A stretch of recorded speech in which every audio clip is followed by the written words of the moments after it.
How to clean a fish, Part 1. This is a fish that I caught at my grandpa and grandma's house. It is approximately 4 pounds and about half a foot long. This is step 1. Find a nice thing to be able to cut it on, such as a board, piece of very thick plywood, or anything that's just laying around your house. But also make sure it's clean with some water. Step 2 is getting a fillet knife, such as the one depicted.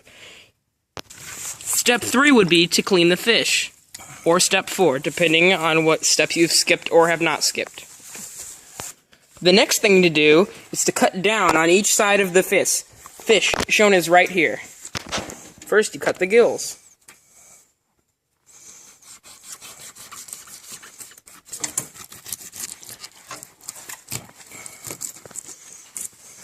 Oh, and by the way, this fish is dead, if anybody's wanting to know.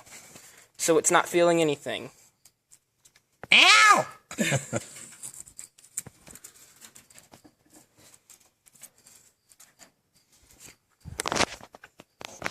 After cutting it on both sides, it should look like this, with 2 slits open like that. My grandfather then used a clamp to pull out some of the inner guts that are not flesh. Such as right now. This process is called skinning. The next thing would be to cut the tail off, such as right here. Cutting the tail off is a good way just to get the tail off, because it can also connect parts of the fish that are not good, such as the anal and other cavities of the fish, which contain poo-poo and other variations of crap. The process of skinning the fish should make the fish look like this about right now. This is half of the fish hide. Don't get too close. Use a disposal bucket to throw away parts that are not needed at the moment. This part involves cracking the bones and twisting the tail to pull it off. Make sure to remove all gills as shown too, including some of them connected to the spine. Now your fish should look like this. Now the meat shall be removed from the sides, as shown. We're filleting ain't what we're doing. This is called filleting.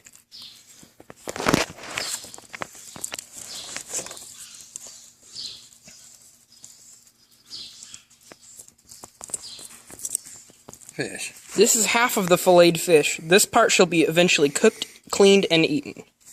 Have a separate bowl to put the good parts of the fish in, that shall not be thrown away, unlike the gills, skin, and the head and tail. This next part involves cooking the fish with the bone in it, but it still tastes very delicious. That's the outer part of the tail. The tail has been cut off, and that's the innards of it. Our next step is to cut along the spine and ribs to get this part out. It's a lengthy process, but it's well worth it because you'll have a lot more fish to eat than just skinning out the sides. Now we are finished cleaning our fish. Thank you for watching.